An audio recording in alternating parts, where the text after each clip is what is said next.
História da ética em pesquisa.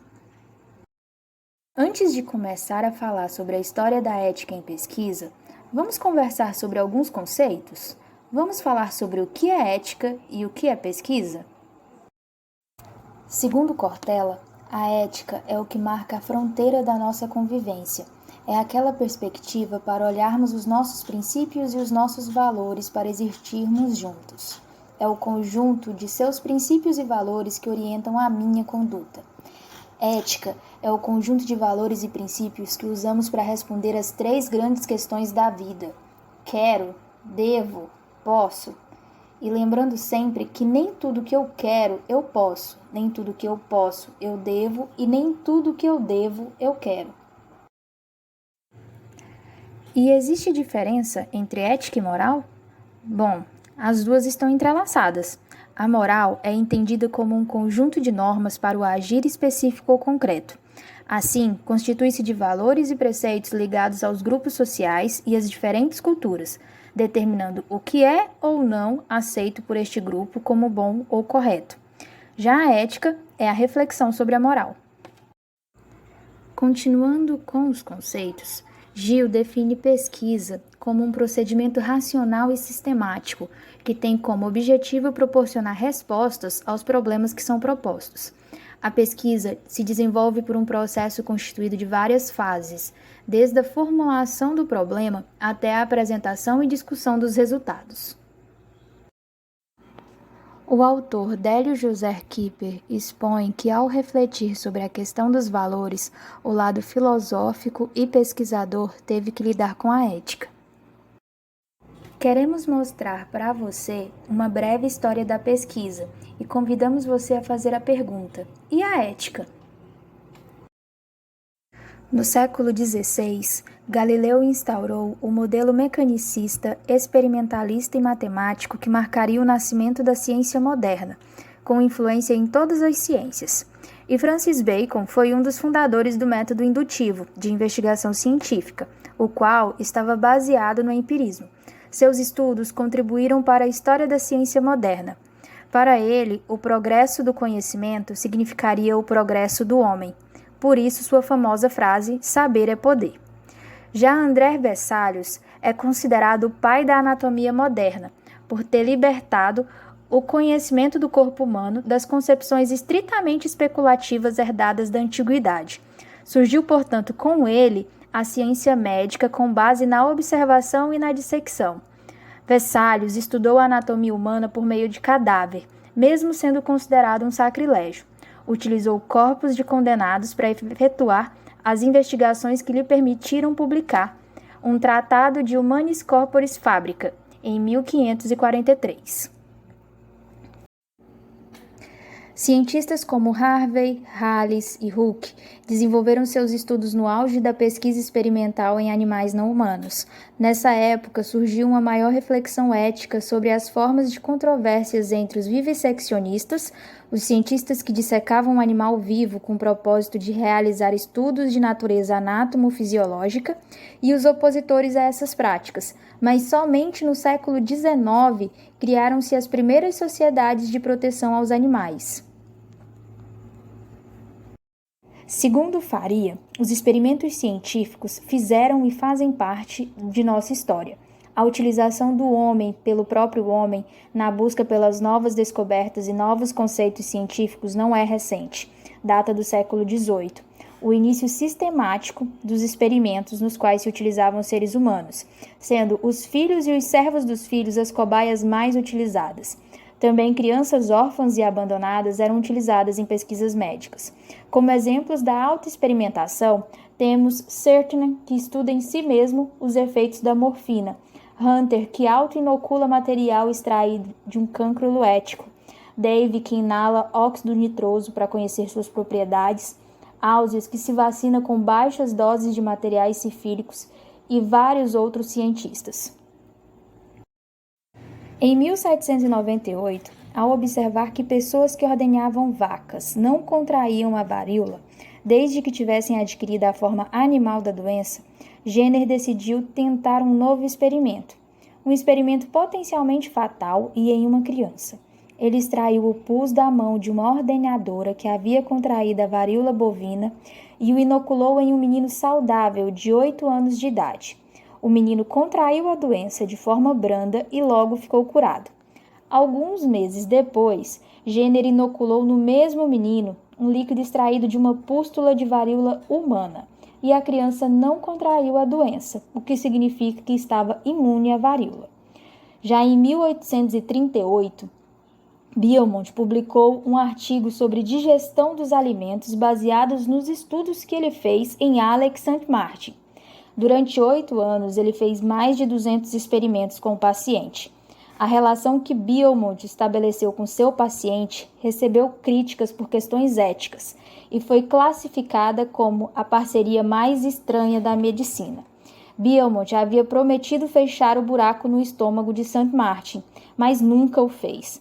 A atitude do médico foi mesmo por meros motivos de caridade, como ele mesmo escreveu, ou ele poderia ter tratado até a situação ficar estável para dar alta ao seu paciente de uma vez por todas. Em 1885, Albert Neisser identifica a etiologia da gonorreia após experimentos em que inoculava a bactéria em suas pacientes prostitutas saudáveis. Em 1901, na Prússia, foi editada a instrução sobre intervenções médicas com objetivos outros que não diagnósticos, terapêuticos ou imunizações, que proibia a realização de intervenções caso o paciente fosse menor ou não fosse totalmente competente em sua capacidade de fornecer consentimento ou se esse consentimento fosse fornecido sem informação sobre a pesquisa. Em 1905, Bogrand apresentou uma extensa lista de experimentos e autoexperimentos biomédicos em seres humanos e mencionou o consentimento informado e a necessidade de compensações até mesmo financeiras. Segundo o médico, em prol da ciência, esses estudos, ainda que morais, eram ocasionalmente necessários. O mesmo elogiou a pesquisa intra-hospitalar e defendeu que a pessoa doente não está tão isolada em sua glória humana que possa se eximir de participar de estudos. Em 1911, em um hospital de Nova York, uma paciente, a senhora Schlondorf, foi internada por estar com fortes dores abdominais decorrentes de um quadro não diagnosticado de uma massa abdominal. O seu médico, após investigar, decidiu então realizar uma laparotomia exploratória. A paciente autorizou e reafirmou que essa autorização era apenas para fins diagnósticos, que toda e qualquer medida terapêutica teria que ser discutida previamente com ela. O médico, no entanto, ao perceber que havia um tumor no abdômen, resolveu retirá-lo, mesmo sem o seu consentimento. Ao acordar, a paciente relembrou que não havia autorizado. E então, entrou na justiça e o caso ficou conhecido como Caso Schlondorf versus Society of New York Hospitals, quando então o juiz Benjamin Cardoso estabeleceu a seguinte sentença: todo ser humano de idade adulta e com plena consciência tem o direito de decidir o que pode ser feito no seu próprio corpo. Entre os anos de 1939 e 1945, ocorreu a Segunda Guerra Mundial. Na Alemanha nazista, foram cometidos os maiores crimes contra a humanidade e que ultrapassaram todos os limites de crueldade e responsabilidade com os seres humanos. Antes disso, em 1914, o governo alemão possuía um detalhado regulamento sobre procedimentos terapêuticos diferenciados de experimentação humana, sendo estabelecido pelo Ministério Interior Germânico, visando assim coibir o abuso e desrespeito à dignidade humana nas pesquisas. Esse regulamento foi totalmente esquecido durante a Segunda Guerra Mundial. Durante a Segunda Guerra Mundial, vários médicos alemães realizaram experiências desumanas, cruéis e muitas vezes mortais em milhares de prisioneiros de campos de concentração. As imagens divulgadas no pós-guerra, revelando práticas abusivas adotadas por médicos alemães em campos de concentração, demonstraram que não era possível deixar a cargo apenas dos pesquisadores a determinação dos critérios éticos requeridos na realização de experimentos. Os presos foram coagidos a participar, não sendo voluntários de boa vontade. Normalmente, as experiências resultaram em morte, desfiguração ou incapacidade permanente. Experimentos envolvendo crianças e particularmente gêmeos tinham como principal responsável o médico Joseph Mengele, que realizou experiências em mais de 1.500 gêmeos, dos quais apenas 200 sobreviveram aos experimentos. Em 1947, ocorreu o Tribunal de Nuremberg.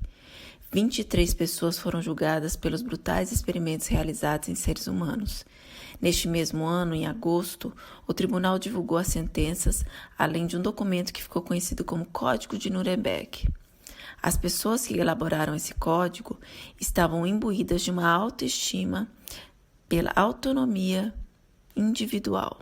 Por isso, enfatizaram a livre vontade de participar de experimentos, sem que pudessem admitir que a falha ética fundamental das barbáries médicas não havia sido a ausência de consentimento, mas sim a destruição incompreensível de outro ser humano.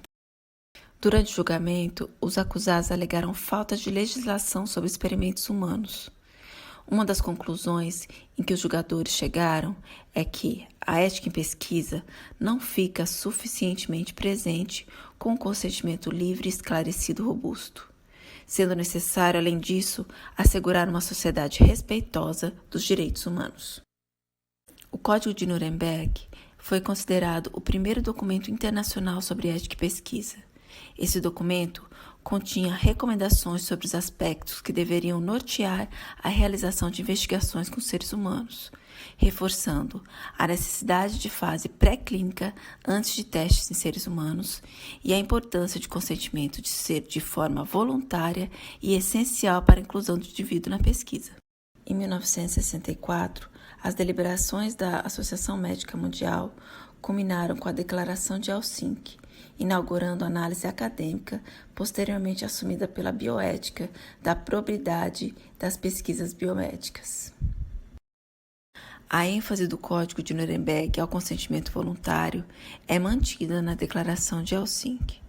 Sob a proteção aos participantes, principalmente se eles carecem de competência mental necessária para consentir de forma livre e esclarecida, recomenda que os ensaios clínicos façam clara distinção entre os estudos terapêuticos para os pacientes envolvidos e não terapêuticos direcionados a objetivos que nada têm a ver com a condição médica dos participantes. Em 1966, Henry Bescher publicou artigo intitulado Ética e Pesquisa Clínica, apresentando 22 casos de pesquisas abusivas que haviam sido divulgadas por periódicos de grande prestígio internacional. Essas pesquisas mencionadas haviam sido financiadas por instituições governamentais, universidades e companhias farmacêuticas, e os sujeitos utilizados nesses estudos eram considerados cidadãos de segunda classe, como soldados, idosos, pacientes psiquiátricos, adultos com deficiência mental, crianças com retardo mental e pessoas internadas em hospitais de caridade. O artigo de Bescher demonstrou que, além da situação altamente questionável, práticas imorais em pesquisa não eram exclusividade de médicos nazistas, como pensavam até aquele momento. Como já dito, práticas imorais em pesquisa não eram exclusividade de médicos nazistas.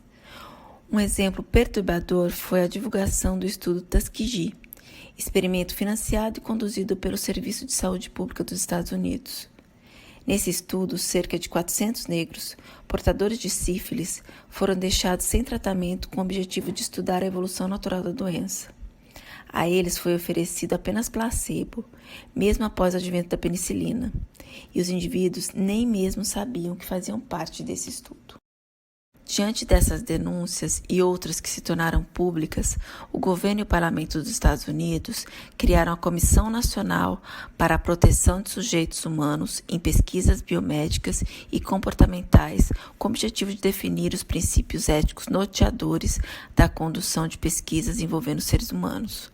A comissão, que trabalhou de 1974 a 78, publicou o relatório Belmont, considerado um marco para a prática da pesquisa, dando origem à primeira teoria no campo da bioética, a teoria dos princípios.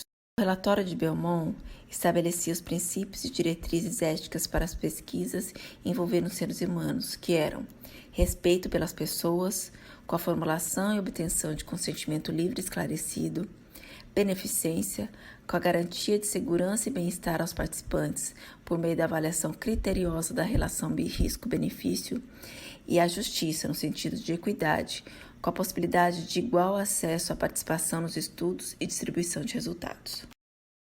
A partir de 1975, a Declaração de Helsinki foi atualizada em diversas assembleias da Associação Médica Mundial, sendo aprimorada no decorrer dos anos.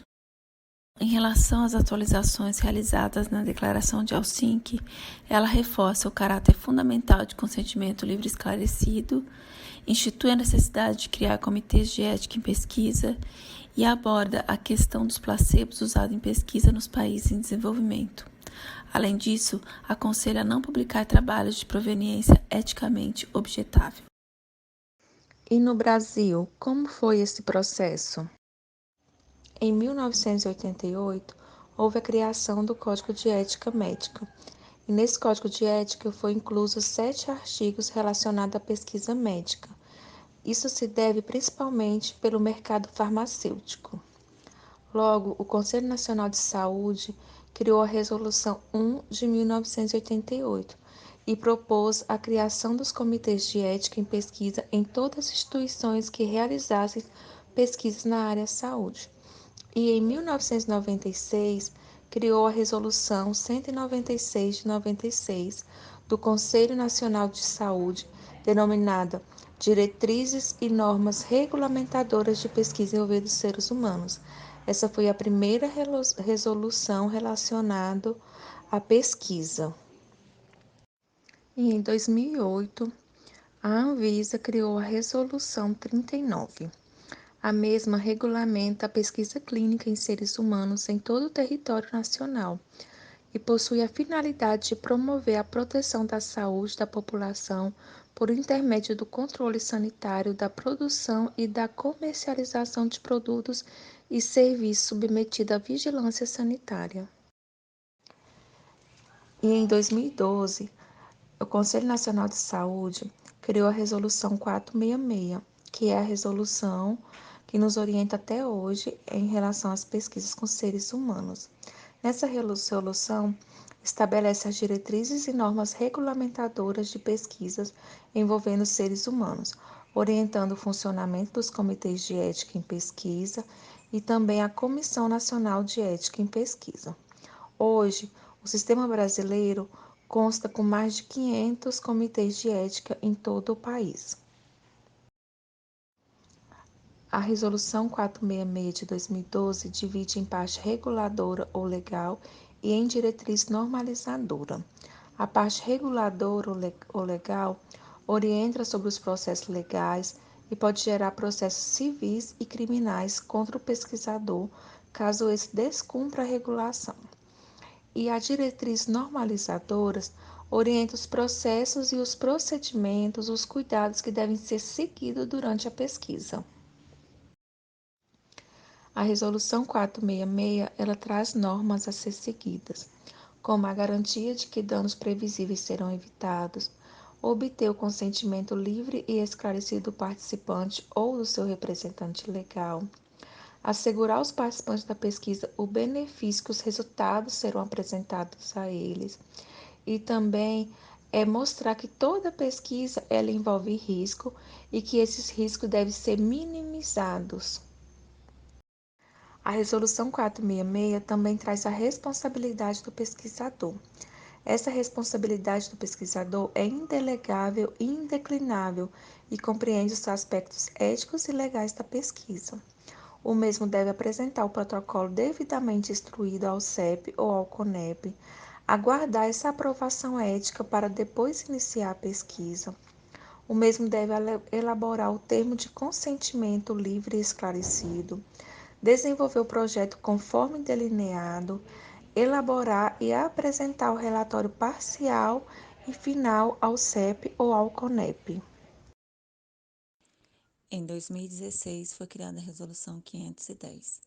A mesma dispõe sobre as normas aplicáveis à pesquisa em ciências humanas e sociais, cujos procedimentos metodológicos envolvem a utilização de dados diretamente obtidos com participantes ou de informações identificáveis, que possam acarretar riscos maiores do que os existentes na vida cotidiana.